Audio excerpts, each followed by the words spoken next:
สนับสนุนโดยบริษัทลาวเทพเจริญประกันภัยบริษัทของคนลาวคนมีน้ำใจ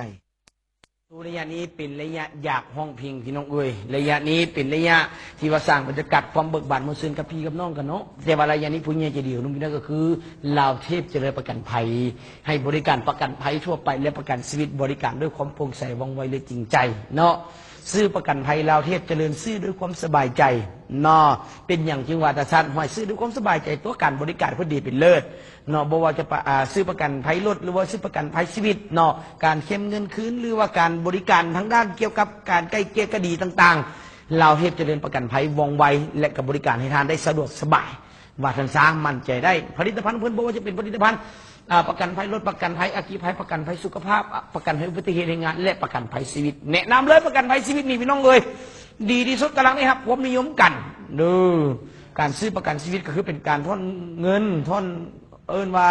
ซื้อประกันชีวิตคือซื้อประกันภัยชีวิตก็คือซื้อประกันตัวเขาเองนี่ละเป็นการทอนเงินทอนคำใบหอดมือนั้นเนาะเพื่อกะเกี่ยมให้กับตนเองก็ว่าสั้นไปเนาะเรื่องคนเฮานี้ความเป็นความตายนี่เขียนโคทุกบัดย่างเฮาก็บ่ฮู้ว่าเฮาสิมือนั้นสิมาฮอดมือใดเฮาก็บ่ฮู้มันจะเป็นไปจังใดในอนาคตเนาะกันว่าบ่สร้างได้บางเทื่ออยู่ดีๆก็ฮอดไปละบางเทื่อนี่ก็ได้เนาะบางคนนี่ก็มีอยู่แม่นอยู่ยามนี้มีเงินมีคำบัดฮอดมือนั้นมาเฮาบ่ฮู้ว่าเฮาสิมีบ่ว่าซั่นซะเฮาบ่ได้กะเกี่ยมบ่ได้ความบ่ได้เกี่ยมพร้อมไว้ฉะนั้นแล้วมันก็มีปัญหาเกี่ยวกับเป็นหนี้เป็นสินเนาะคำว่าฮอดมือนั้นมาแน่นอนแหละลูกเต้าก็ต้องไปยืมเก็บยืมเงินยืมคำหรือว่ากู้เราไปยืมธนาคารยืมมู่ยืมคู่เนี่ยจัดงานแล้วปุ๊บก็เป็นหนี้เป็นสินกันภาระตกอยู่กับลูกกับเต้ากับพ่อกับแม่กับพี่กับน้องพวกเราเนี่ยอันนั้นนะเนาะคันว่าเรื่องความสะดวกสบายเอาแบบสบายใจก็คือเขาซื้อประกันชีวิตรถ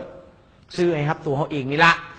ตั้งแต่อายุ60 ปี57 ปีวงเงินสูงสุด35 ล้านกีบกับ25 ล้านกีบ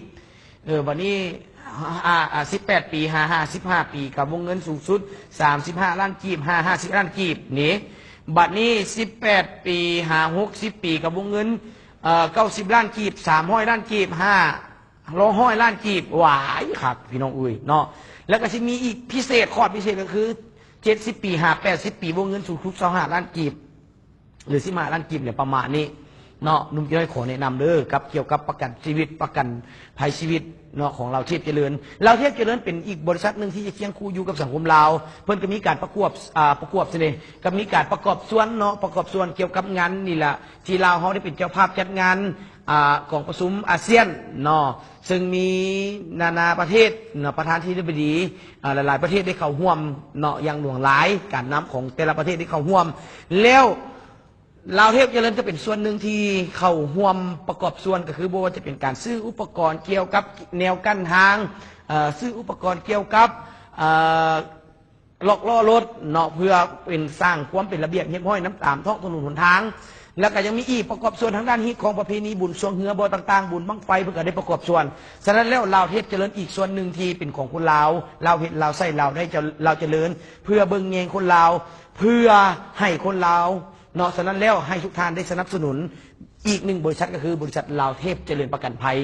ลาวเทพเจริญประกันภัยบริการประกันภัยทั่วไปและประกันชีวิตบริการด้วยความโปร่งใสว่องไวจริงใจโทรเลย021256415 021256415เด้อพี่น้องเด้อฝากไว้เนาะลาวเทพเจริญประกันภัย